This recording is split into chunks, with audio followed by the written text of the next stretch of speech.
This broadcast is brought to you by the 13 heavy machinery operators who dug this radio station's foundation, the 53 iron workers who laid the rebar, the 28 cement workers who poured the floors, the 24 electricians, 10 elevator contractors, 23 carpenters, 9 plumbers, 20 masons, 12 glaziers, 19 mechanical contractors, and the hundreds of thousands of workers who maintain the nation's power grid and radio towers, also you can hear me say words like terms and conditions, limited time, or come see Tricero Trucks at the Dome. Be there. They're talkers and they're doers. Timberland Pro Work Apparel and Footwear. Always do.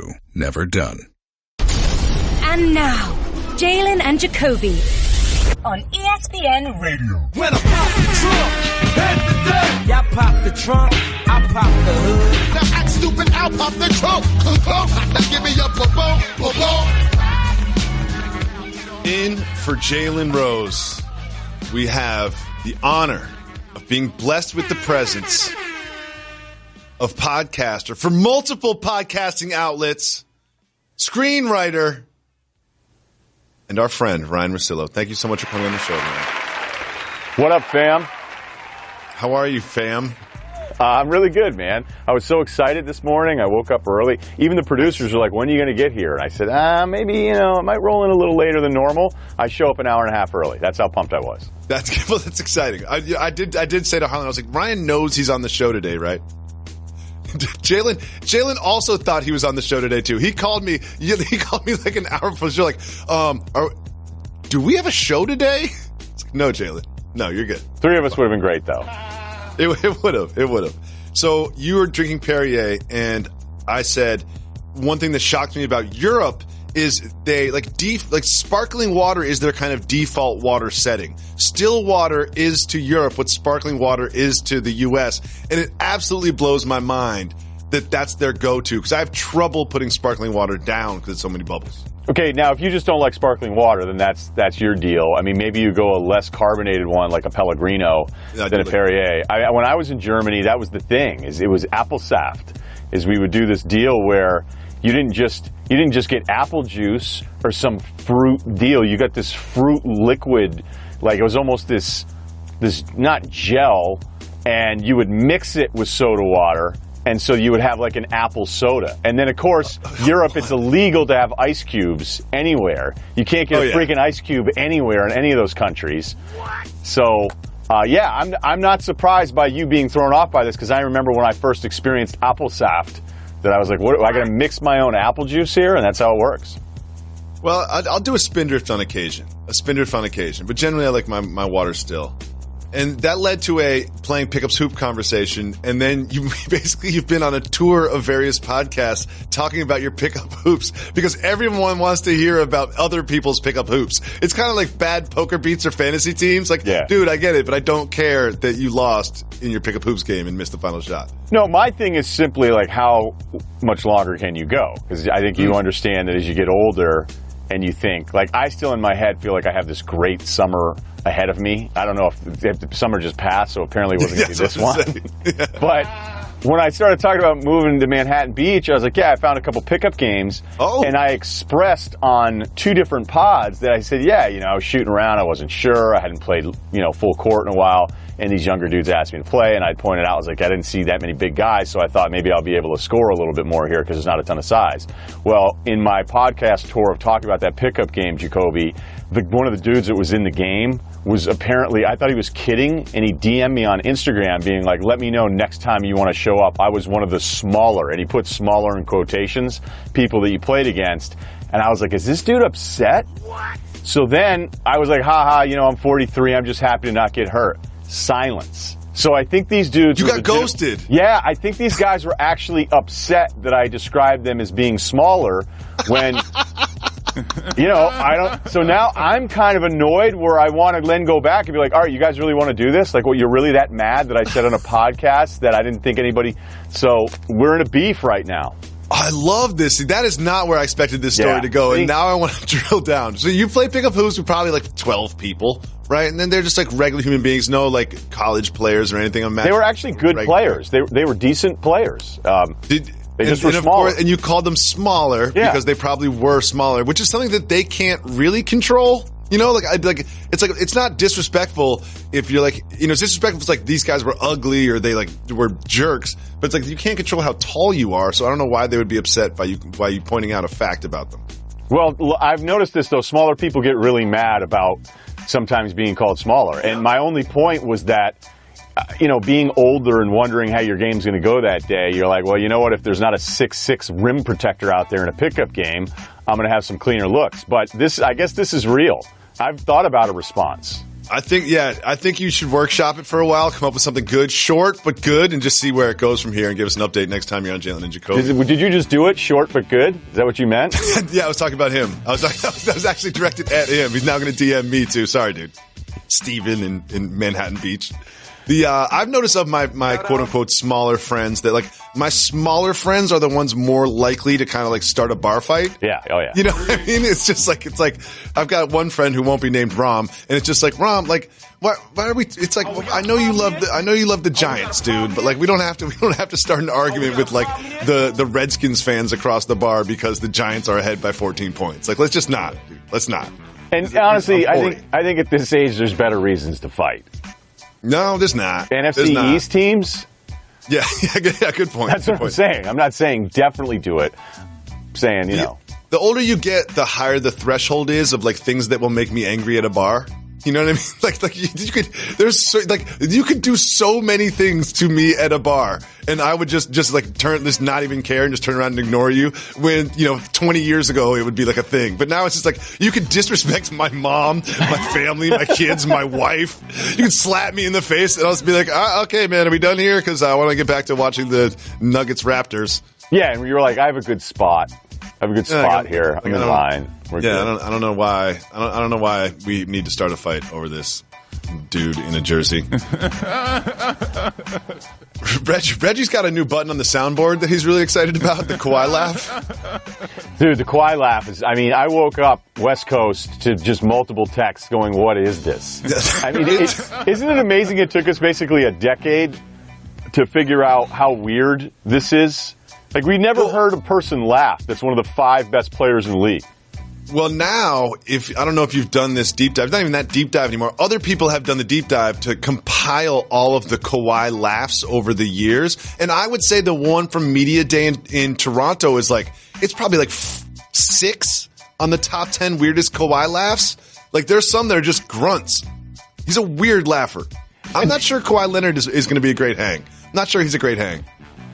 Yeah, but he might be one of those low-maintenance guys. Like, I have a few low-maintenance guys who are trying to put together a guy's trip here for a football game coming up in about a month. And we figured out most of the roster. And now a lot of the times, like, the roster is who just plugs into any situation. Who's a low-maintenance guy? Not give me peak fun guy. Give me just can adapt to any surrounding. And maybe that's Kawhi's about. No, you need like Taj Gibson. You know what I mean? You need your Taj Gibson of the hang. Like, you don't have to put up 20 points, dude. Just be solid. Don't turn the ball over. Don't have your own plans. I want to do this or that. So I want to talk about this because my group of friends, they're Giants fans.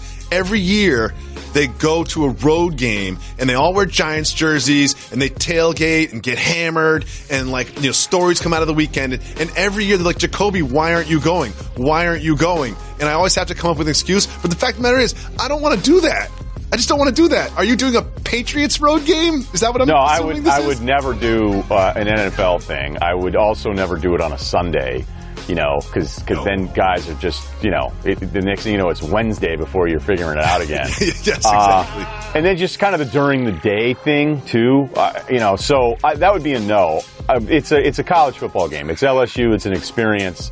So we are putting together, we have the roster. We're almost 100% filled. But I'm not trying to get in on it. No, I know. Don't worry. No. I just people are going to listen to this podcast. I got to worry about Stan Barrett asking to be in. Yeah. You think the pickup guys are offended by this podcast? You've got your real friends. They're now going to be offended by the podcast. Real friends being you got to spot. I went to LSU, Ryan. Go ahead. No, I'm saying your real friends are going to be like, I went to LSU. Now I'm not invited to Baton Rouge. Have you been to Baton Rouge before? Numerous times. I've been to this game almost every year for the last decade, so I've missed one. I went to a night game there, and it was there's a high energy. It was high energy. It's the best. It's the absolute best. The people are the best. Baton Rouge is great. Louisiana's a state unto itself. Everybody knows my routine. I love the whole thing. But, hey, when you do these trips or when you bail on them. I bail on them 100%. Do you have divorced friends yet? Not yet. No. Whoa. No, and my wife, yeah. But my wife does, which is kind of a win for me. You know what I mean? Wow. It's kind of like, a couple of your friends, Yeah, but my friends, 100%. Yeah, I don't have. It's shocking that out of like one core group that I have, I don't have any divorced friends yet. We're all sort of shocked about this development at this point. But I've hung in these trips with there's sort of electron sharing of people where you're like, oh, I know that guy, but I don't know this dude. I've noticed a pattern now as guys are getting older. Is the divorce guy that rolls into town rolls in with an entire different syllabus? Yes. I think that's very fair. That's very fair. Another thing that will offend my friends that listen to the podcast, hopefully Reggie will put this at the end so they won't get there, is I don't enjoy bachelor parties. I don't think this is just like a me thing. I think that bachelor parties are changing over time. I've missed the majority of my friends' bachelor parties. Yeah, all right, well, that's bad, because you should just step it up and go. And if you didn't like them early on, then, I guess you're more mature or whatever. But, whenever this stuff kind of happens and people get older, I'll hear people say, oh, I don't like Vegas anymore. Well, is it that it's Vegas' fault, or are you 40 with a couple kids and your priorities are different and your mind's in a different space right now? So is this Jacoby in his 20s saying he didn't like bachelor parties, or Jacoby getting a little bit older with some dependence on the tax return saying that it's not for him? Well, one thing I want to make clear is I love vices and I love debauchery and I love all things immoral. It's not like a moral thing. It's just there's something about the hive mind, the itinerary, and some of these are international. There's a lot of that going on where I'm just like, wait a second, if this was in Prague, Jersey City, we could do this, but I don't want to have to get a passport for a 3-day trip, which is going to cost me 10 days of my life. But back to the Vegas thing, the people that don't like Vegas have done Vegas wrong in the past, because there is a Vegas for everybody, and we all know this. There is a completely sober, there's good shopping in Vegas, good restaurants in Vegas. You can do Vegas in any way you want to. The people that say they don't like Vegas just really did it wrong previously and just are still in the shame spiral from 1997 or whatever. Yeah, I think that's totally accurate. My first time in New Orleans, I was like, all right, I'm good. I never need to come back here. And all I handled was a 4-block radius right in the middle of it all. And now that I've explored the city and been down there with people that are from there, it's one of my favorite places to go, a place that I thought I wanted nothing to do with ever again after my 20s. Yeah, Baton Rouge is a nice 2-hour of your 3-day trip in Vegas. Bourbon Street, Bourbon Street's a nice 3 hours of your 3-day trip in Vegas. Reggie just got in my ear and said, that was 2005. Something happened to Reggie in 2005. We need to get that story some other time. Right now, it's time to give the people what they want. 13 years.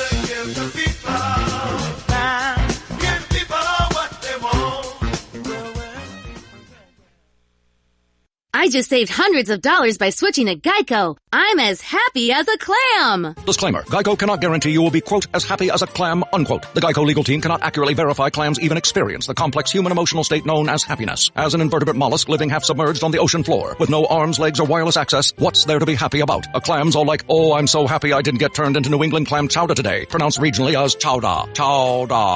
Oh, that's so fun to say. What were we talking about again? Geico. 15 minutes could save you 15% or more. Well, out of Media Day, there's a lot to discuss. It seems like everyone is just so enamored with the Kawhi Leonard robot laugh that they've really missed one of the sneaky stories to come out of Toronto.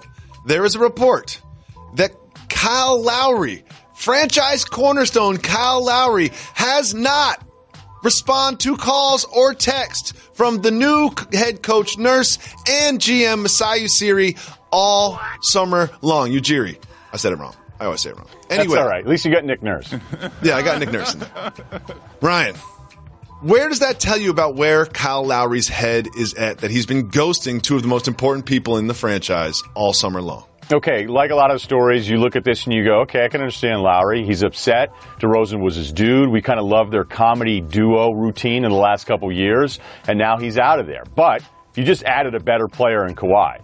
And if you're Lowry and you're upset, let's not forget, you're making $30 million over the next couple years. And it's not always about the money making everything easier, but he has an almost untradeable contract at this point. And the biggest reason that Toronto shook this thing up is because you and your buddy DeRozan couldn't get it done in the playoffs for multiple years. This isn't some small sample size. You and DeRozan have been rather underwhelming your entire playoff career in Toronto, and that's being nice about it. So yes, you can be upset, but what did you expect the franchise to do? They had to change some things, and instead of you being traded, it was your teammate.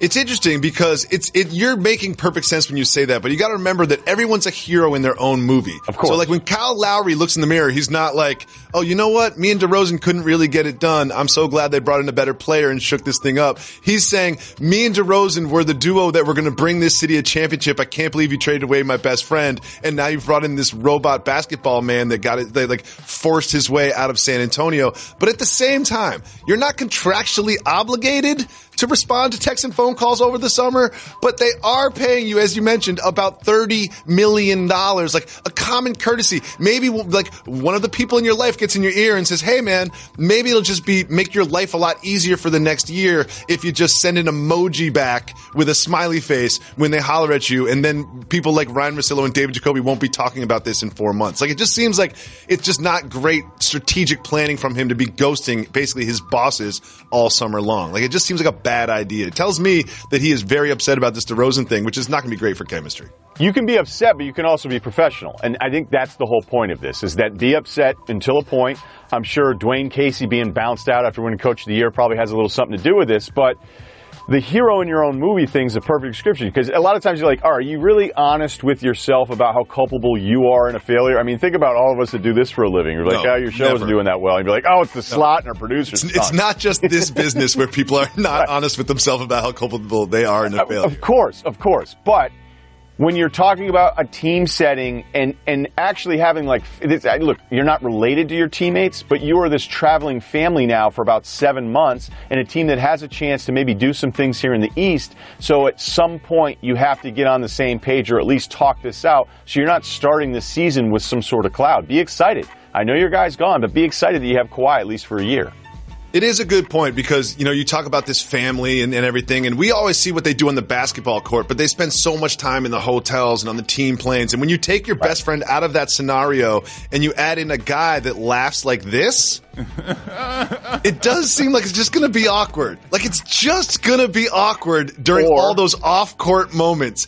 And Lowry's like, oh, I'm committed to winning. That's what I'm here to do. I'm here to win. It's like, all right, dude, do you know what helps you win? Building a relationship with your brand new head coach. That helps you win. Building a relationship with your GM. That will help you win. Like, winning isn't just like working out in the offseason and working on your hezzy jump shot. Like, you also need to have these off-court relationships that will build chemistry, that will build wins for the Toronto Raptors. Yeah, you can't sulk all season long. You can't do it. You can't do it that way. However, maybe a little upset bonus to the Kawhi laugh is, what if he's that guy out of the group of your friends that does laugh at all your jokes? When I would co-host radio shows with Adnan Virk, nothing made me feel better about myself. I would leave that studio after 3 hours with Adnan Virk going, damn it, I'm funny. I'm clever. Everything I say is on point, because Adnan laughs at everything. And here's another thing. Kawhi, Adnan, connections to Toronto, some stronger than others. So what if Kawhi's the Adnan of that Raptors locker room, and now Kyle Lowry's going, you know what? I'm hilarious. I didn't realize I was this funny until Kawhi became my teammate. I love what you did there. However, there is a downside, because you always love that friend that laughs all your jokes. But if they laugh like this, it might have depreciating value over time. You know what I mean? I'm not sure I want the Adnan laugh to follow me around. I'm not sure I want the Kawhi laugh to follow me around. That's perfect. He's only, nobody thinks he's going to be there after this year. So Lowry's don't re-sign him. One thing that Masai has been working on that I find a little bit puzzling based on their roster is he has injected himself into the Jimmy Butler sweepstakes. There's rumors that the Toronto Raptors are interested in talking to whoever it is that you talk to in Minnesota about acquiring Jimmy Butler. Well, Woj had the latest Jimmy Butler update drama when he wrote this that I found interesting. Quote, Some interested teams are working to bypass Layden and go directly to Wolves ownership with trade offers. Teams dealing with Minnesota describe an unusual level of confusion. Some have heard separately from Taylor and the Layden Thibodeau management team, with apparent coordination between the two levels of Minnesota's organization. That got a little confusing for me even as I read it, but basically no one knows who to talk to if you want to trade for Jimmy Butler. What does that tell you about what's happening in Minnesota? I'm surprised that this is seen as that odd, because you should know if you're another NBA team, you're in the front office, you tell your owner to call Glenn Taylor, the owner of the T-Wolves. I remember doing a baseball radio show. This is like 12 years ago now with Steve Phillips. I remember Steve Phillips. I used to listen to every episode. I loved the baseball show with Steve Phillips. Yeah. All right, so I remember talking to him about being a GM, whether it was on the air or off the air.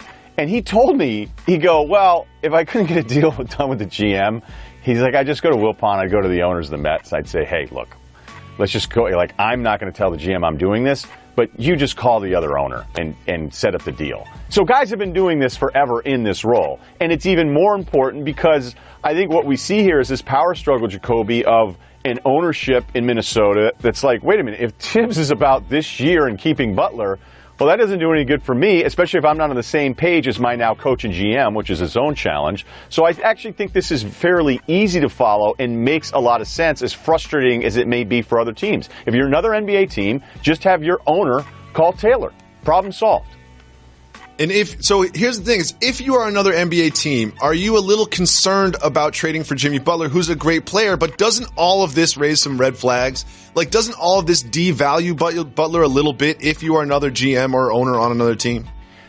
I used to be very pro Butler with Chicago, but doesn't this make you think that a year later with another franchise, and we're already at this point, like, what is it about him now? Like, have you flipped it all on Butler and how you feel about him as a teammate? Well, there's a lot of red flags with Jimmy Butler, but there is none bigger than this. He has an aquarium in his home that is shaped as a boombox. Okay? This is his biggest red flag? In Chicago, the man has an aquarium in his home shaped like a boombox. And not only that, the whole point of the aquarium is to look at the fish, and like 80% of the glass is covered with boombox. And it doesn't even look like a cool boombox at that. Like, it's one thing to have a boombox aquarium, but a poorly executed boombox aquarium, that is the biggest red flag that I see with Jimmy Butler. And you cannot disagree with me because I am correct. I'm not going to give you an option to retort. Moving on. You're not even, wait a minute. No. I'm more upset that you didn't know that there was a fish tank show. Yes, I did not know. You did tell me that there was a fish tank show. There's 2 fish tank shows. That's right. Deion Waiters enjoyed his offseason. We can tell because at Media Day they took pictures of Deion Waiters. And Deion Waiters, I looked at it. Look at the picture right here. I looked at it and I was like, is that Deion Waiters? What were your thoughts when you first saw these pictures of Deion Waiters? 2 different angles you can go here. One is the guy's coming off a major ankle injury. And, maybe he doesn't love the row machine and you know what I mean? He put on some LBs, all right? So that to be fair to him, this is something coming off an injury. But you know what I love in social media is how we're all handing out morality, and sometimes in doses that we've needed, right? I think some of us needed to be updated on what's cool and what isn't cool anymore. But people are really conflicted when it's the male athlete and they really want to body shame. Because you're like, hey, how come Brady's not more jacked? Am I body shaming right now? Like, what's going on with Waiters' right pec? Is it a pec? And then it's like, like some of the people that are the most socially aware and, condemning anything are also still like, man, I got a really good tweet to fire off here on Fat Deion Waiters. Oh, yeah. I have no hesitation about body shaming Deion Waiters. The guy is a professional athlete. His job is to be in shape. I think he's and I body shame Brady. I'll body shame anybody because I also have a dad bod. Yep. So let me tell you a little story. Me and my wife are planning a staycation one night away from the kids in New York City. Just get away. You know what I mean? Get a sitter, have my friend Uncle Mike come by, sleep over. Easy, light work for everybody involved. Kids have fun, stay up late, watch some shows. Me and my wife get to order room service and watch a movie and just kind of enjoy a quiet night in a hotel. She said that she wanted to go to a tent on Governor's Island. A tent on Governor's Island. She wanted us, who never get away, to spend an evening in a tent, a room without walls on Governor's Island. And I looked at it. It looked nice. I'm not, no shots at this establishment. It did look nice, but it's not exactly my idea of luxury. So what did I do? I broke out Hotel Tonight. Hotel Tonight has come through for me in the past, and it came through for me this time. I started looking at Hotel Tonight, and they've got different categories you can push and stuff. I just pushed luxury, And I started looking at luxury, New York City, good value. And then all of a sudden, I had a slew of hotels pop up on Hotel Tonight. A slew. And I was like, hey, Joey, come over here. You can stay in a tent, or you can scroll through this app and look at all of the great deals that we can have at luxury hotels at a great price that have walls, running water, a bathroom, a television. And you know what? I rarely get my side in arguments. But with Hotel Tonight's help, we're going on the staycation in an actual hotel with walls. Because Hotel Tonight is perfect for this kind of thing. You can book it that night because it's called Hotel Tonight. People get confused. You can also book it months in advance. And you always get the best deals because they don't give you tons of choices. They just pick the best value for you based on your criteria. And they give you a nice little description of the hotel. It's so nice. And here's the thing. Get the Hotel Tonight app on your phone, and it'll work for you. There's perfect time because Hotel Tonight partners with the best hotels to help them sell their unsold rooms. You know how it works. Hotels have empty rooms. They don't want those sunk costs. They'll give it to Hotel Tonight and let Hotel Tonight give it to you at a great discount. And next thing you know, when you use Hotel Tonight application, you know what you don't have to do? Stay in a tent on your staycation. Get Hotel Tonight on your phone. Go to hoteltonight.com or download the app now. Whether it's running a route or swinging a bat, in sports, timing matters. The same thing applies for feeding your lawn with Scott's, and fall is the best time to feed because of the cool air and warm soil. That's why you need Scott's Turf Builder Winter Guard, the best product for fall feeding. Just one more feeding gives your grass the nourishment it needs to recover from the wear and tear of summer. The end of the season is when championships are won. So get a championship quality lawn with Scott's. Feed again this fall. It's the perfect time to grab a bag of Scott's Turf Builder Winter Guard. This is a Scott's Yard. This is a very simple segment. I'm going to bring up a topic. Mm-hmm. If you want to discuss it, you say hit the brakes. Okay. If you don't want to discuss it, you say keep it moving. Got you. And then Method Man will pop up and say keep it moving, and we keep it moving. No. Okay. It's simple.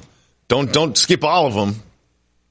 Don't skip all of them. Don't skip all of them. But definitely hit the brakes on the Cavs photo shoot. That's the hit the brake sound. Nah, I thought that's the car going. No, that's the key. That's the that car just took off. That's the screeching brakes. That's why. No, that car just took off. Brakes. Can we get a different guess, please? Can we get a different guess? That car is speeding. I thought that was. Wait a second. I don't think this is working out. Wait a minute. I think we're off to a bad start. I thought you said the brakes. Look, man. Oh, man. Simple segment. That's not how the brakes sound in my car. Thank you, Kevin Hart, for joining us. Hey. Let's play. Keep it moving. All right. We be moving, you know we keep it moving. Here's how it works. If you want to discuss the topic, you say hit the brakes. If you don't, me, you, and Meth Man will keep it moving. Are you ready? I am ready. First topic. The NFL is reportedly rethinking one of its rules. Keep it moving or hit the brakes? I'm going to hit the brakes. Okay. The competition committee, it's a bunch of people that get together, they're having a meeting, and they're discussing the roughing the passer rule that has been so controversial this season. If you were in this meeting with the competition committee, how would you suggest they change the rule? Well, I can't cuss because this is not on this program. This is TV where you can't cuss. Exactly. I did a joke about it. We talked about it earlier. But football is football. So I know that people are getting hurt, and I know that the game is very physical, but I don't feel like you can compromise the game of football. So there's a fine line between safety and compromising the competition. I don't think that quarterbacks should not be hit. Mm-hmm. The game is get to the quarterback so the quarterback doesn't beat you for the most part. That's the biggest threat on the field. Although you have great receivers and great running backs, ultimately it boils down to your quarterback. So, the quarterback has to understand that the physical nature is in the game. Sometimes you're going to get hit. You're going to get hit. Gigantic human beings, they're trying to hit you. Yeah. Moving on. White Castle has teamed up with the Wu-Tang Clan. What? Keep it moving or hit the brakes. Hit the brakes. I need to know what's going on. There's a partnership between the Wu-Tang Clan, specifically RZA, GZA, and Ghostface, 3 of my favorites. Okay. And they've teamed up with White Castle because they are promoting the Impossible Sliders. Impossible Sliders are sliders that are not made of meat. They're made of sort of meat replacement, fake meat for vegans. Okay, well, you learn something new every day. Who knew? Yes. Who knew that Wu-Tang was in the health? Somewhere at White Castle, they were like, okay, we need like the aging hip-hop head vegan demographic to come into the store. How can we get this done? I would love to know that meeting. I would love to hear Ghostface pitch them on why they need the ultimate burn. That's what happened. Vegan. I'm vegan. I love White Castle. Y'all ain't never had nothing from me. All right. Moving on, J.R. Smith explained the mistake that he made during Game 1 of the NBA Finals. Hit the brakes. Well, he said, this is my favorite, he said, we all make mistakes. Okay. For my teammates to know that and have my back, that wasn't bad. That's what they said when he was in the room. Okay. What did they say when he left the room? You got to be kidding me. You got to be kidding me. We had the game. We had it. Did anybody else not know? No, I knew. I definitely knew what the score was. I knew. Did anybody think that he didn't know? No, we thought he knew. We thought he was going back up with it. We didn't know why he went back out of the 3. We didn't know. LeBron was just like, I'm definitely leaving this team. He's like, I'm going to Lakers. Listen, JR is one of my guys. I know him. And I understand what he means when he says everybody makes mistakes. And they do. As a person that's made mistakes, I'm with you. That was a tough one. It was a big one, and there was a moment where if you guys had won that game, that series could have ultimately been different. But the best way to recover from it is to bounce back and have a magnificent season, man. So, shut your naysayers up by putting that ball in the basket. That's what I would say. J.R. Smith still on the Cavs, and the Cavs had a very interesting photo shoot on Media Day. Keep it moving or hit the brakes. Hit the brakes. Well, what the Cavs decided to do on Media Day, where they take pictures of the whole team, is they decided to dress up their whole team like this. This is what they did. They all dressed up as Bob Ross and decided to fake paint with fake afros on. Kevin Hart, what are they doing? This is one of those days you got to realize all ideas aren't good ideas. No. And people don't know that they're not good ideas until people go, hey, man, this is stupid. This isn't a good idea. That was the boss's idea. That was like the owner's idea. Everyone else is like, let's do that. And the boss is like, let's dress him up like Bob Ross. And everyone's like. But even though he's the boss, as a boss, I'm a boss. I'm a CEO. I have bad ideas. If you don't have the people around you to go, hey, man, that's not a good idea. That's kind of stupid. Maybe we won't put an afro on Kevin Love. Do you need the afro? Maybe not do that. Maybe we got our uniforms. We don't need the afros. I don't think we need it. Rapper Lil Xan claims he was hospitalized because he ate too many Flamin' Hot Cheetos. Keep it moving or hit the brakes. I got to hit the brakes. There's nothing I don't want to hear about. Good. Welcome to Jalen and Jacoby. We have good topics. Well, Lil Xan went to the hospital, said he had some stomach problems, and he said it was the case of too many Flamin' Hot Cheetos. I don't believe him. Don't you think he could have come up with a better excuse for why he went to the hospital? Yeah, you definitely got to, because if you eat a lot of Flamin' Cheetos, the problem's going to be with your butt. You're going to have a ring of fire. It's not going to be stomach problems. Yeah, the stomach's okay. No, it's the rest of it. Finally, there's a new film coming out. It's supposed to be funny. It's starring Kevin Hart and Tiffany Haddish. It's called Night School. Would you like to hit the brakes on that topic? I think I'm going to hit the brakes on this one. As a matter of fact, let's do a scorching halt. Go see the movie, man. September 28th. We drop comedy at its best. Hart and Haddish doing what we do, delivering laughter, and we're doing it with a positive message. So it's not something you want to miss. Thank you so much for coming on the show. Thank you, man. Always. I appreciate it. Come back anytime. I didn't keep it moving on nothing. Nothing. You don't understand the segment. Yeah. Try to explain it to you. Moving on. Ryan, there's a lot of pictures taken on NBA Media Day, but one of them stood out to me, and it is this one.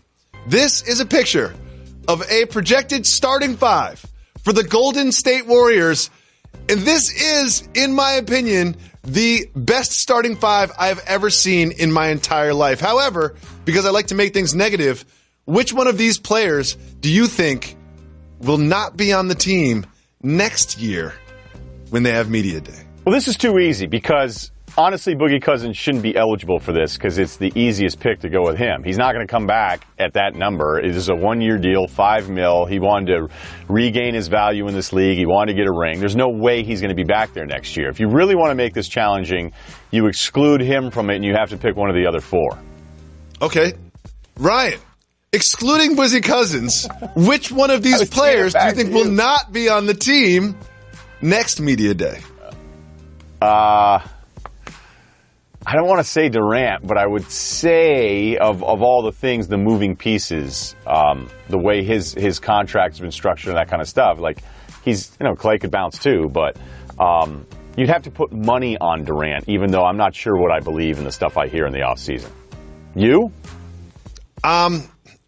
I don't think Draymond Green is long for the Warriors. I would say that he is the one person that I could see leaving that team. I don't think that he's going to be excited about taking a discount to stick around. I think Boogie Cousins is easy, but I could even see a world where they do some roster shaking. If Boogie really pans out for them, he seems to be a more important piece than the Clays and the Draymonds of the world. But one of the most intriguing things is if you win 3 straight championships, which is very likely, 3 straight championships, like, do you really want to make changes? Do you really?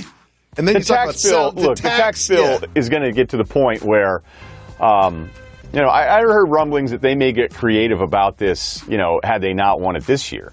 So Durant has been basically offered every offseason, like, you figure out the number that you want to get paid, and I imagine that will continue because Durant's still going to be incredible.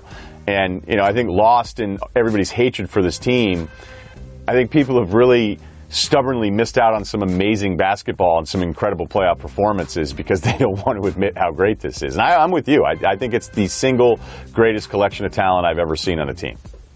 When you say hatred for this team, is that like a real thing or is that just like a media echo chamber thing? Because most of my college hoops friends love watching the Warriors. Yeah, I think we're very predictable as people in that even when something's fun and new and popular, we find a way to hate it immediately. Like, think about Steph's approval rating in the beginning. And then it's like, I say this all the time, I think he's the most disrespected superstar in any team sport I've ever seen. I think that's fair. Too cute. Moving on, Dave McMenamin had this little tiny nugget that I found interesting from talking with Luke Walton. He said that Rajon Rondo will be the starting point guard for the Los Angeles Lakers. And it wasn't like, until Lonzo gets back or something like that. He kind of like named his starter before they really started training camp. Is that intriguing to you? It really is, because Rondo was terrific during the playoffs, but as I remind everyone, there's a reason why we call him Playoff Rondo, because regular season Rondo's existed for a long time and has been a frustrating player. So if he's locked in with LeBron and he's peak Rondo, it's tough to be past him. Now, I look, at some point, this Lonzo thing will sort itself out because, it's easy to say now with the injury, hey, let's just do this, and everybody can kind of be on the same page. But there's going to be, I imagine, really odd moments with this team where you're going to have a lot of people that are unhappy because it's a very rare combination of guys on a roster. Half of it's young dudes worrying about their place in this league and their next contract, and then a bunch of other vets that are still worried about their next contract on very short-term deals, 1-year deals. Well, that's the thing about Lonzo and Rondo, it just happens to rhyme, is Lonzo is the future of the franchise. Like, Magic Johnson has drafted this person, and Rob Pelinka, they're invested in him. They want him to be on the team for years. And Rondo signed to a 1-year deal, basically saying, like, you're auditioning for us. We'll see what happens next year. And at some point, I feel like there will be pressure to put Lonzo in front of Rondo. You can't really play them and LeBron at the same time. No. It'll be interesting to see what happens. That'd be weird. You're right. I mean, to think of like, hey, is there another non-shooting guard that we can get out there? Yes. Yes, we can. And let's give him more. But when you just said Lonzo's the future of this team, I mean, to me now they're already on to the next plan, and if Lonzo keeps up, great. But if he doesn't, I don't think they're looking at him as well. We spent a number 2 pick. LeBron coming here this summer changes any plan you had charted with him, right? I think that's fair. And also, Lonzo could be someone who they build up the value of and then dump in a trade for someone like Anthony Davis. Moving on. LeBron James was asked about his loyalty to the Lakers and the LA fan base, and here's what he had to say. LeBron, the LA fan base, how do you expect to earn their respect and earn their loyalty? Who, me? The fan base, yes. Me? Yes, you. Huh? Just what do you say to the fans that say they want to see you and earn their respect? I'll sign a 4-year deal. How much more? What do you want me to do? Yep. That's fine. I mean, we talked to them outside of here yesterday. And listen, I signed a 4-year deal. I'm here, so hit me. I know what I bring to the table on the floor. I think that this will be the last team that LeBron James plays for in the NBA. Do you feel the same? unless his son is good enough to play in the league, and I know you've talked about this on this show, and I think that's nice of you to say. No, I sent you the text when you said it, and I was like, people will just go, "Oh, Jacoby was just throwing stuff out there." No, I think there's a real desire for LeBron to be in a situation to play with his son if his son is good enough to play in the league. So I don't know if that would be with the Lakers. I think what you're saying makes sense, and I think when Cleveland people hear that, even though that this divorce was like. This is like when the kids are older and you can see your parents hate each other. One's in college and one has a kid themselves. It's like, oh, we both saw it coming. It's no big deal. Right. Like when you're 10, you're freaking out going, why? Why do you hate me? And instead, the Cleveland divorce with LeBron this time around is, all right. But when you hear him say that, when you're like, oh, so you're doing 1-1s every year with Cleveland and then you do 4 with the Lakers, I think that's frustrating to Cleveland fans. But, whatever. Well, LeBron, you just mentioned his child. Lonzo, who we spoke about, also has a child. Let's hear him explain that experience. Just seeing her born kind of hit me. That was the first time I was like, when my girl was pregnant, I was like, but then when it finally got here, it was for sure crazy. When my girl was pregnant, I was kind of like, When my girl was pregnant, I was kind of like, Like a pregnant woman, your girlfriend's pregnant, she can't move. You've got to wait on her hand and foot. She's eating weird things. You can't sleep. You're just like, Yeah, I mean, maybe this guy's better than we thought. Like, yeah, he handles pressure moments, terrific. I mean, he's got the Aaron Rodgers type face in any situation. That tells me maybe he's going to be great. Maybe he has the clutch gene. I love where you went with this. It was just like, look, man, he's just calm under pressure. That's what it means. He makes the free throws that matter. Having a child, no big deal. Hitting a shot with the waning seconds of the NBA Finals, no big deal. Unfazable Lonzo Ball. See, I was about to haze him for this. You flipped it the other way, made me feel like a bad person. Great work by you, Ryan Russillo. I try. I'm a bad person. I try to keep him, I'm a moving target. I'm trying. I like it very much. I expected you to go negative because I was negative. I know. That's what everybody thinks. Keep me on my toes. I like it. Well, let's do something fun and positive. The Cavs, they also had their media day. They took some photos at their media day, and some of their photos were, these photos of their entire roster dressed up like Bob Ross.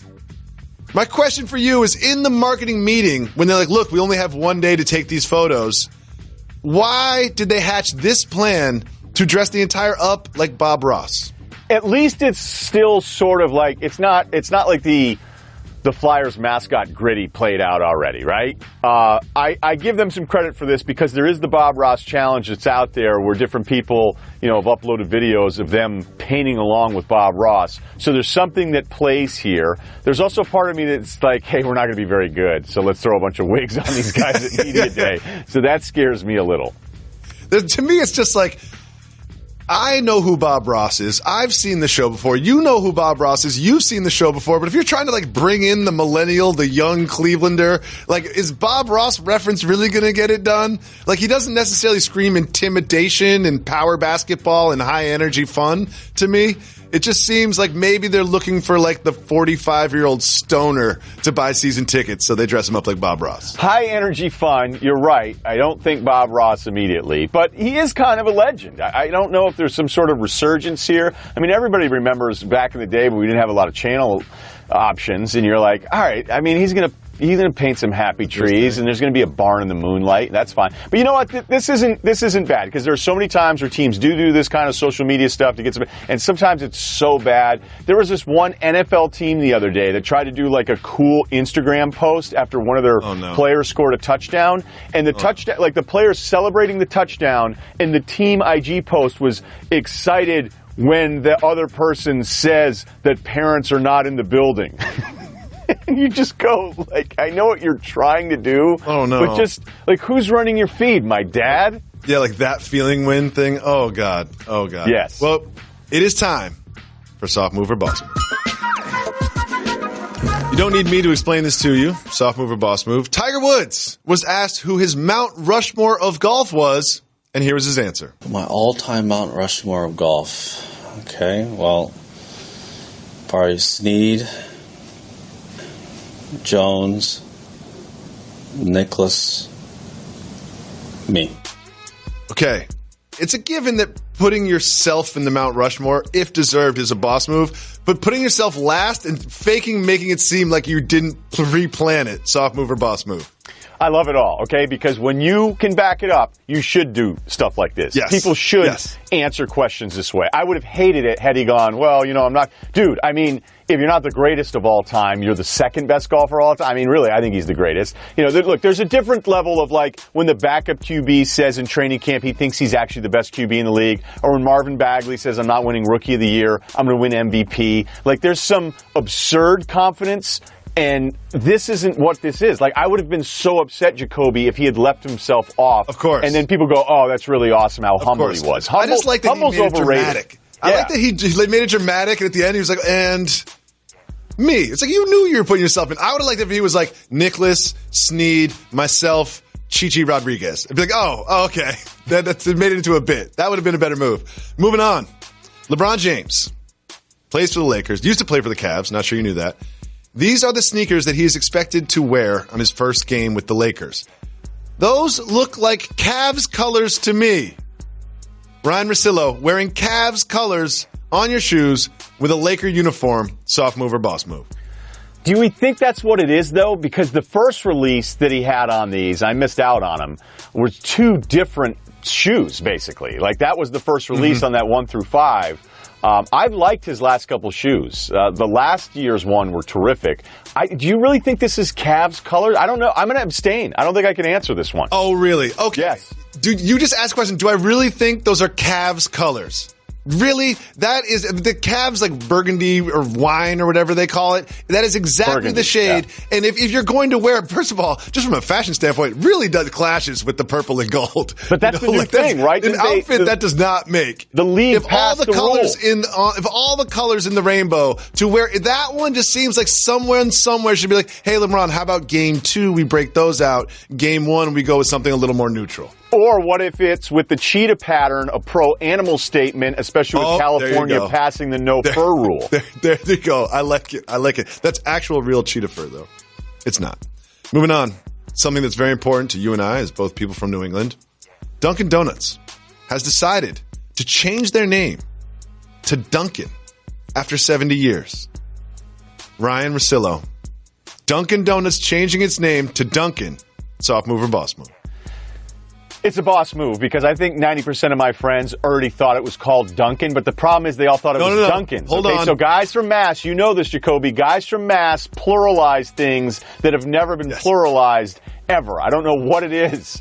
Nordstrom's. I was going to interrupt you because no one calls it Dunkin', they call it Dunkin's, but then you went there yourself. I got there. You're a true New Englander. Captain Morgan's. I've got 12 buddies that are 40 that still think it's Captain Morgan's. Yes, but there's a nightclub called Exits. Like, we're going to Exits tonight? It's like, no, dude. Like, that's a weird one to pluralize. Like, it doesn't even come out of your name, right? Dudes from Boston will definitely pluralize everything. But I think that this is really, do you know what this is? This is, they're trying to get away from the donuts because it's 2018 and donuts are unhealthy and fried and caloric or whatever. But it's like, guys, this isn't exactly, you're not serving kale in there. You know what I mean? Like, no one's going to Dunkin' Donuts because they want a green shake and, a kale salad. Like, we know what you guys are. You are what you are. You don't have to get away from what you are. Keep the Dunkin' Donuts thing. I like the Double D logo. That's fine. I understand it. But let's face it. Everybody that we know is, it's like we're making a Dunkin's run. They're talking about the coffee and they're not talking about anything. As great as the hash browns are, and they're great. They are good. They're great. My kids love the hash browns, so I've had a couple recently. Moving on. We're very familiar with the shower beer. The shower beer is a staple of sort of like any bros weekend. But now there's a new wrinkle. The shower wine. Urban Outfitters is selling these things called sipskis, where you put your wine glass in your shower. Soft move or boss move, shower wine. Boss move. I love it. I love this. I mean, everybody knows the shower beer, the college deal where it was almost weird if guys didn't have them going. The sharing of 1 bar of soap, that's an entirely, I think we have that in the D's, so we'll worry about that later. I think this is great because it's for all genders. I feel like there's a lot of women out there that were going, where's my shower beer? It's 2018.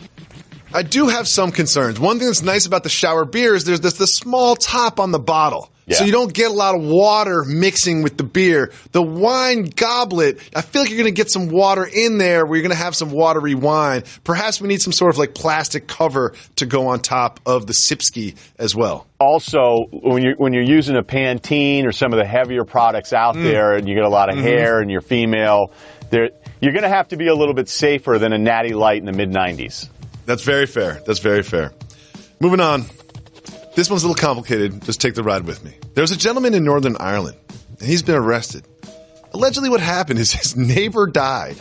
So he went into his neighbor's home, stole various items around the house, including a debit card, used the debit card to buy all kinds of stuff, including running up a bill of $7,823 American dollars worth of Domino's orders. Ryan Russillo. Buying $8,000 worth of pizza using your dead neighbor's debit card, soft move or boss move? Who's on the other side of this? Who's arguing that it's a boss move? I can do it. Okay, but I don't. Oh, I can do it. What's the rule here on dead people jokes on a TV show?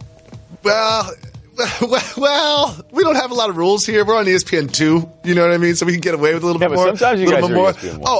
I'll go boss move on this. Here's the thing. Victimless crime. Who really gets hurt here? The credit card company that gives you you're one of thousands those of dollars guys. knowing that you're yeah. I'm going against big business here. Look, so if the person was alive, you'd have a problem with it. It's not like they're going to make the dead person pay the bill and $8,000 worth of Domino's. I feel like I would have gone for some different. You got to change your palate, man. Order some different things. $8,000 worth of Domino's. Got a lot of stuff going on now, though. You know, like, how long did he? Maybe he started a business. Maybe he bought those 8,000 all at once and started selling them out of the back at a premium price. Who knows? What's going on with the debit cards over there? Nobody's asking for a PIN number? Yeah, or anything?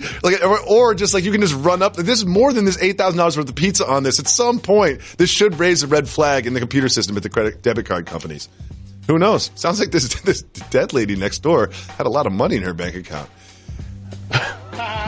Ryan, we have a daily show here at Jalen and Jacoby, and literally every single of the last 8 days, we have given an update on the Jimmy Butler situation. It's really captured us the way that the Kawhi situation did, where it seems like there's a little tiny update every single day, but it's not really new news. I guess the new news today is that GMs are confused as to who they should talk to about a trade. But how do you feel as this is played out? Like when you first heard that they were going to have a meeting and then you heard that he sort of demanded a trade, how do you feel about Jimmy Butler? I've always been a huge Jimmy Butler fan, and I'm going to go ahead and give myself retroactive credit for this one, and Chicago's radio station knows, because when they drafted Butler, and I would watch him because I'm a big draft guy, I'd be like, why isn't this guy going higher? But it's because he had been around a little bit longer, and I thought it was a terrific draft pick, and he turned out to be a great player. And if you go back to Jimmy, I've got some dueling theories here, so let me explore the space here a bit.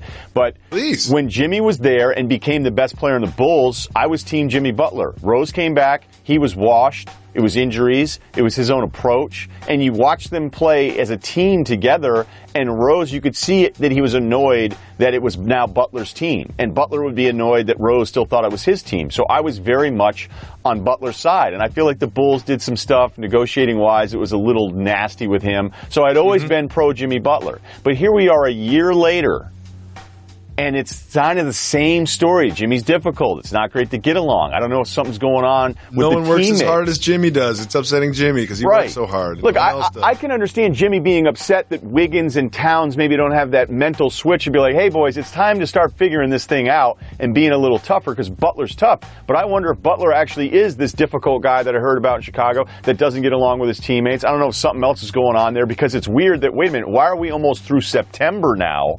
And now we're here? Like, how could this not have been handled? What happened over the course of this summer that now it seems like Butler's own locker room is turned against him? So he's somebody I've always backed, and I still think is a terrific player, but I think you have to ask yourself about Butler, the teammate, and that you're trading for, in this instance, a $190 million bill with his extension. It's a good point. You make a couple good points. There's things I want to point out. Number one, the idea that you ID'd him during your rigorous draft preparation, which I've seen you do before, which you actually do. When you ID somebody, it's like hiring somebody. You want them to succeed. Yes. So like sometimes it's just like, oh, well, I decided that he was going to be good. So you're projecting some of his success on him, but he actually realized that success. But then even as it starts to go a little bit south and you're like, maybe this isn't exactly who I thought it was, you still kind of want them to succeed. But it's gotten so far that even you have been like, maybe he's not the perfect player and teammate that we thought he was. And there's also this, like, you make a good point. Whatever team does trade for him, you're trading for him, but you're also not just committing, giving away some assets to bring Jimmy Butler in. You're also committing like a Khalil Mack thing where it's like, I'm going to trade for you, but now we're going to sign you to a long deal where you're making him kind of a franchise player. So it's not like, oh, he's got a couple years left on a contract and he's going to get paid a locked in amount. You kind of have to trade for Butler and then extend him, which makes it even more of a risk, which I'm not sure too many GMs are willing to take, which also makes Tom Thibodeau and the people in Minnesota understand that they're going to get like 70 cents on the dollar for Jimmy Butler, which, again, makes it seem like this is going to take a lot longer than we think. Like, in terms of timetable, when do you see something happening? Well, the fact that Taylor, the owner, said we're getting this done, I don't even think it would be 70 cents on the dollar. Maybe a team like Miami makes more sense because they don't have the cap space. Some of these other teams that would be in the market for Butler next summer, they go, well, you know what, we're just going to move some pieces around and see what we can get. But Miami's a collection of just bad contracts. So I don't really know what's – like whenever you're doing a deal like this and you're the GM, you at least need that one piece. You're in this tough spot. It's another guy that's on his way out. You're not going to get the talent back.